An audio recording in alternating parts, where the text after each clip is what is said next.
Esta es la predicación correspondiente al domingo 25 de diciembre, día de Navidad del año 2022, de la Iglesia Cristiana Cristo Viene de Algeciras.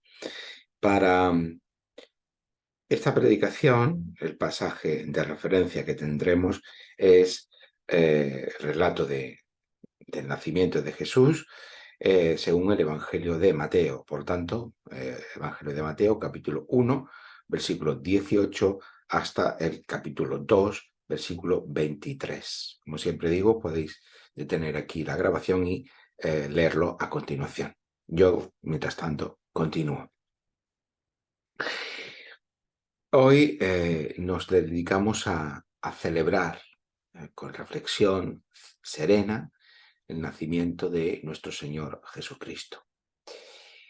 La opinión general es que las fechas de Navidad es tiempo para estar con la familia, es tiempo especialmente dedicado a los niños y a crear un clima de cierta ensoñación que nos aleja de la realidad diaria y cotidiana. Sin embargo, en estas fechas son muchas también las personas que quieren distanciarse de un tiempo que es propicio para infinidad de sentimientos, introspecciones, referencias familiares y otras angustias vitales. Es frecuente escuchar a algunas personas decir, con un halo de tristeza en sus ojos, que no le gustan estas fiestas porque por el recuerdo de los que ya no están, de los que aún no han llegado o de los que definitivamente no vendrán. En definitiva, de aquellos que faltan, de aquellos que nos faltan. Y es cierto que las personas solas son las que más sufren en estos días, porque en ellos todos, mal que bien, o incluso de buena gana, buscamos la compañía del otro, pero aquellos que están solos, pues no tienen ni tan siquiera esa oportunidad. Al igual que los que están enfermos o los que padecen la muerte de un familiar querido, o los que sufren por penurias económicas, parecen que de alguna forma están destinados a experimentar un sufrimiento añadido porque estamos en Navidad. Como si este hecho fuera un amplificador de dichos padecimientos. La Navidad se convierte así en un conflicto entre unos deseos de alegría y bienestar y determinadas circunstancias que los amenazan o pueden amenazarlos en el momento menos esperado. Quizás no sepamos bien por qué ocurre así, porque quizás no seamos conscientes del carácter contradictorio y polémico del sentido de la Navidad. Este sentido contradictorio y polémico que encontramos magistralmente significado en esta lectura del Evangelio de Mateo. Con el nacimiento de Jesús, aparentemente no cesan las injusticias, ni el sufrimiento de los inocentes, ni el dolor carente de significado. Un puñado de niños inocentes son asesinados por un tirano despótico y cruel, como hemos leído en el capítulo 2, versículos 16 y 18. Y nuestra lectura despreocupada, rutinaria, de esto que hemos leído tantas y tantas veces, esconde el drama que nunca leemos, el de aquellas madres, de aquellos padres, de aquellos abuelos, de aquellos hermanos que lloran la muerte de aquellos niños. El versículo 18 nos dice que fue oída grande lamentación y lloro y gemido. Así que son duras palabras las que acompañan la Navidad de Jesús. Tan intenso es el dolor que se experimenta, que sigue diciendo el versículo 18, que aquella que llora a sus hijos no quiso ser consolada. Es decir, quien ha sufrido tanto que no desea ni tan siquiera oír palabras que presuntamente le puedan ayudar, porque en realidad resultan inútiles. Resultan inútiles porque, como termina el versículo 18 diciendo que porque sus hijos perecieron, ¿no? Aquella que llora, que ni tan siquiera es capaz de ser consolada, de experimentar consolación, de no querer ni tan siquiera esa consolación, porque sus hijos perecieron. Más allá de todas nuestras justificaciones o pretensiones de explicación, la realidad es tozuda y dramática. hubo un grupo de niños que fueron inmisericordiamente asesinados. Así que el nacimiento de Jesús no supuso un paréntesis en esta nuestra realidad de viles sufrimientos. Y aparentemente el nacimiento de aquel niño no cambió nada en el mundo siguió igual o aún peor, ya que en ese caso concreto no solo no lo evitó aquella situación, sino que de forma indirecta lo provocó, el nacimiento de aquel niño Jesús. Y por muy dura que pueda parecer esta contextualización, creo que es vital para poder entender qué Navidad celebramos con el nacimiento de Jesús. Porque ¿cómo es posible que Dios esté involucrado en asuntos tan prosaicos como un nacimiento de un niño o con el dolor humano? A veces nos imaginamos a Dios como un señor en el cielo, ocupado con la gestión de los grandes problemas del mundo, y podemos llegar a pensar que no tiene nada que ver conmigo y con mis pequeñas tristezas. Pero pensar así de Dios tiene que ver más con el mundo, como el mundo moderno, como la cultura moderna en los últimos 200 años nos ha enseñado a pensar acerca de Dios más que lo que la Biblia nos dice y nos enseña acerca de Dios. Ese Dios alejado, impasible, que no puede ser conocido, que no tiene ninguna repercusión en la vida humana, en realidad es la antigua concepción helénica del epicureísmo, rescatado por la Ilustración del siglo XVIII. No puedo detenerme en más explicaciones de este punto, pero queremos decir que la cultura moderna bebe filosóficamente de préstamos de sistemas filosóficos muy antiguos y muchas veces ni tan siquiera somos conscientes de ellos. Pero una creencia en un Dios así no supone ningún tipo de esperanza o de expectativa concreta acerca de transformación o cambio profundo de la realidad. La realidad es como es, el dolor, las injusticias, las desigualdades, la muerte, el mal siguen estando presentes en el mundo y no tenemos ninguna expectativa de que haya ningún cambio. Que esa concepción de ese Dios alejado y distante que no tiene nada que ver con nosotros se ha hecho un lugar común en nuestra cultura moderna. Por tanto, no nos brinda ni sostenimiento ni apoyo en los momentos difíciles. Esa acción de creer se limita a tener como referencia un Dios, causa primera, explicación última de la realidad, sin más consideraciones, ¿no? Y muchas veces cuando la gente dice, no, yo creo en Dios, pues cree en este Dios, en este Dios. Bueno, sí, que algo tiene que haber, algún lugar, cuando la gente muere, allí desde donde me esté mirando, cuando se refiere a un familiar, algo que ya también se ha convertido en una frase casi hecha, pero poco más.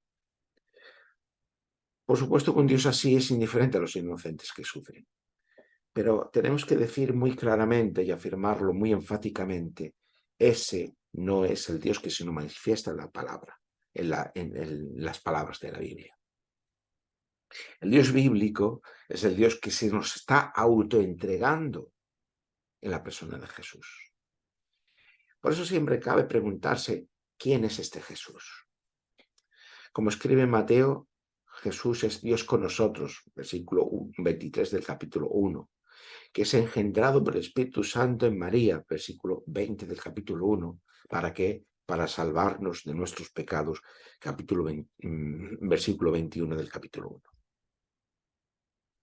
Por lo tanto, la primera consecuencia de la Navidad es que Dios se hace de manera definitiva presente entre nosotros, como uno de nosotros, participando del mismo sufrimiento que tú y que yo. Y de esta manera se cumplen las promesas hechas por Dios a Israel. Tenemos a lo largo de toda la narrativa de la Biblia. Pero María y José tienen que huir con su bebé. Herodes ejecuta su orden y la desolación cunde en Belén, tal como hoy puede cundir y cunde en cualquier parte del mundo. Los cristianos, según los credos de la Iglesia antigua, que creemos y proclamamos, Jesús es verdadero Dios y verdadero hombre al mismo tiempo, sin separación ni compartimentación y sin alternancia. Jesús no es solo hombre cuando sufre o se cansa o llora, porque en esos momentos también sigue siendo Dios. O no es solo Dios cuando ora al Padre o enseña o hace maravillas, porque en estos momentos también sigue siendo hombre. Que Jesús sea hombre supone la identificación con la experiencia humana, el sufrir, el alegrarse, el dormir, el comer, el caminar, el vivir como ser humano. Y expresión suprema de todo esto es el tránsito de la muerte, como un denominador a la experiencia, de la experiencia vital humana, ¿no? Y esto la Iglesia antigua lo defendió y lo atesoró muchísimo, la importancia, ¿no?, de que Dios se nos está dando a sí mismo por medio de su Hijo, en la persona de Jesús de Nazaret. Sin embargo, Jesús no solo fue un hombre, sino también Dios mismo. Por ello, pudo llevar a término el cumplimiento de las promesas de Dios Padre. Por tanto, Jesús es ambas cosas al mismo tiempo. Una forma de explicarlo es: Jesús es Dios encarnado. Sin embargo, en el fondo, estamos tan influidos por nuestra cultura moderna que más que este Dios encarnado, pensamos en este Dios distante y alejado de nosotros. Porque en el fondo no podemos concebir que lo humano y lo divino puedan unirse o comunicarse de esa manera. Y por eso tampoco podemos entender que en medio de las injusticias Dios se haga presente. Es decir, que hay quien piensa que porque hay mal en el mundo Dios no puede existir, o Dios no puede ser Dios amoroso y bueno que nos transmite la Escritura. Sin embargo, la Escritura nos dice que es el contrario. Precisamente porque hay mal en el mundo, Dios se hace presente para acabar con él, con el pecado, con el mal, con el dolor y con el sufrimiento y con la muerte presentes en el mundo. Es precisamente el planteamiento inverso al que generalmente suele plantearse en nuestra sociedad. La razón de que no seamos capaces de concebir a Dios involucrándose en el mundo de tal forma que se encarna para combatir los males del mundo, es que hemos olvidado la narración que da sentido al Evangelio. La Biblia no comienza en Mateo, comienza en Génesis y necesitamos entender toda la narrativa completa. Mateo está aludiendo al libro del profeta Jeremías, en Jeremías 31, 15, cuando dice: así ha dicho el Señor, voz fue oída en Ramá, llanto y lloro amargo. Es Raquel que llora por sus hijos y no quiso ser consolada acerca de sus hijos porque perecieron. Don Mateo está escribiendo estas palabras, está refiriéndose, está citando precisamente al profeta Jeremías. Pero, ¿cuál es el significado de esto y por qué Mateo está aludiendo a él? Pues en Jeremías capítulo 30 se promete la vuelta del exilio para el pueblo israelí de Judá. Y en el capítulo 31 del libro de Jeremías se promete la reunión del pueblo de Dios que está disperso entre las naciones. Todo ello viene acompañado de una inmensa alegría, de un profundo consuelo frente al dolor, y a ese dolor al que está aludiendo precisamente este versículo 15 del capítulo 31, y además se promete abundancia y plenitud. Y eso es lo que tenemos en los versículos 13 y 14 del capítulo 31. Así que ese llanto y ese lloro del versículo 15 es el pueblo en el exilio y lo que ha supuesto ese exilio. No es un paseo, no han ido de turismo, han sido arrancados de su lugar, han sufrido muerte, dolor y sufrimiento precisamente como fruto de ese desarraigo, ¿no? Y no debemos olvidar que el exilio en la Biblia siempre es un exilio principalmente de Dios. No hablamos de ese exilio, obviamente es un exilio físico, geográfico, cultural, existencial, pero sobre todo es un exilio de Dios. Frente a las palabras de dolor y de llanto del versículo 15 del capítulo 31 de Jeremías, tenemos las palabras de consuelo de los versículos 16 y 17 de ese mismo capítulo 31. Están puestos uno frente al otro. Los versículos 16 y 17 dice: así ha dicho el Señor, reprime el llanto de tu voz y de las lágrimas de tus ojos, porque salario hay para tu trabajo, dice el Señor. Volverán de la tierra del enemigo, esperanza hay también para tu porvenir, dice el Señor. Y a continuación, en el resto del capítulo 31, se promete la renovación del pacto de Dios con su pueblo. ¿Y qué está, por tanto, haciendo Mateo citando Jeremías 31:15 y todo el contexto que lo acompaña? Decirnos que en Jesús se está cumpliendo por fin lo prometido por Dios, que Dios va a acabar con el exilio, no solo de Israel, sino de toda la creación, que va a perdonar los pecados y que va a traer la renovación del pacto con su pueblo, con el cumplimiento definitivo de sus promesas. Esto es lo que Mateo está diciendo y a lo que está aludiendo cuando está citando al profeta Jeremías en este comienzo de su evangelio. Y que Dios lo está haciendo precisamente a través de Jesús, que es nada más y nada menos que Dios con nosotros.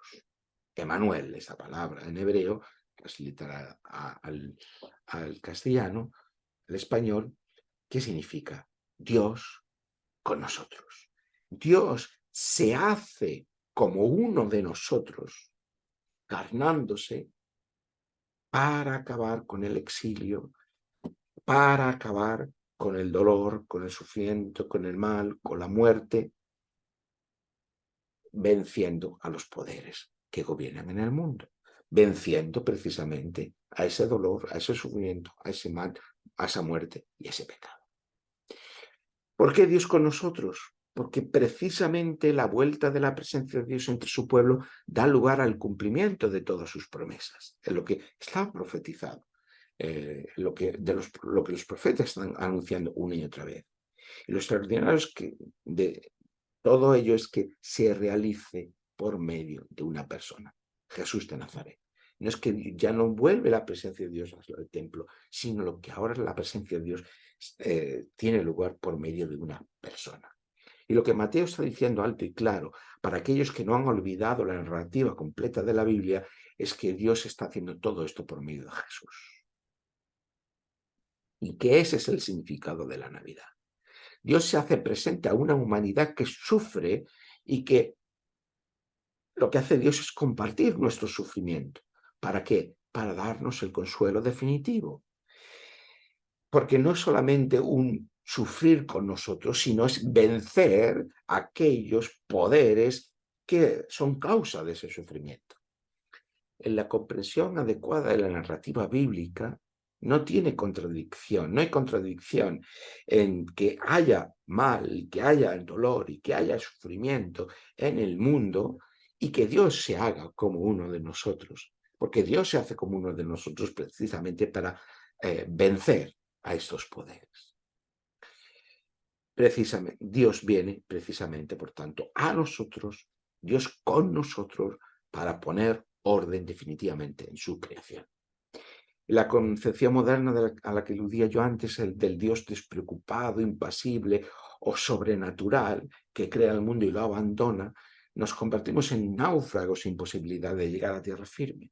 Y eso es lo que está ocurriendo en nuestra sociedad, una sociedad en muchos aspectos náufraga de sí mismo, náufrago, por supuesto, de Dios, exiliada de Dios, sin posibilidad de llegar a tierra firme. Incluso los propios cristianos nos hemos dejado arrastrar por la marea de nuestra propia cultura.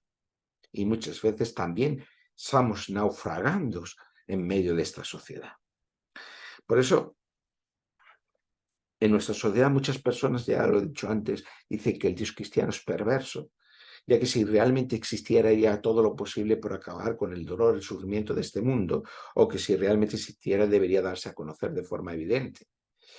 Pero precisamente porque estamos mirando el lugar equivocado, porque estamos mirando, queriendo comprender a Dios desde la perspectiva equivocada, desde las lentes equivocadas, no estamos entendiendo lo que está ocurriendo. Debemos una vez más leer lo mejor y lo más fiel posible la narrativa bíblica de la Navidad. Recordar y celebrar la Navidad significa recordar y celebrar que una vez un bebé totalmente vulnerable y dependiente de sus padres fue verdadero Dios y verdadero hombre. Y siendo eso, es mucho más que eso. Porque en Jesús Dios viene a nosotros para poner fin al exilio del mundo. Dios viene a nosotros para reinar a través del Rey Jesús. Y por eso Herodes se da cuenta que aquel que está destinado a ser rey viene a quitarle su trono. Si Jesús gobierna, si Jesús es rey, el resto de reyes, el resto de poderosos, el resto de emperadores no gobiernan. Y por eso el relato de la verdadera Navidad es tan subversivo políticamente, antes y ahora, porque los cristianos nos atrevemos a decir Jesús es rey. Y si Jesús es rey, entonces los poderosos no pueden gobernar o van a dejar de gobernar en un momento determinado. Lo mismo es dicho no solo de aquel Herodes, sino a todos los Herodes del mundo, ya sea que se sientan en Washington, en Moscú o en Kiev, por decir 3 lugares representativos en la actualidad política, que hoy siguen siendo capaces de asesinar directo e indirectamente a niños inocentes. No solo en el centro de Europa, sino en otras muchas partes del mundo que ni tan siquiera conocemos porque no salen en las noticias. La Navidad es la celebración de la gran liberación de Dios de todos los poderes que gobiernan en el mundo, como una y otra vez celebraba Israel y sigue celebrando al recordar la Pascua.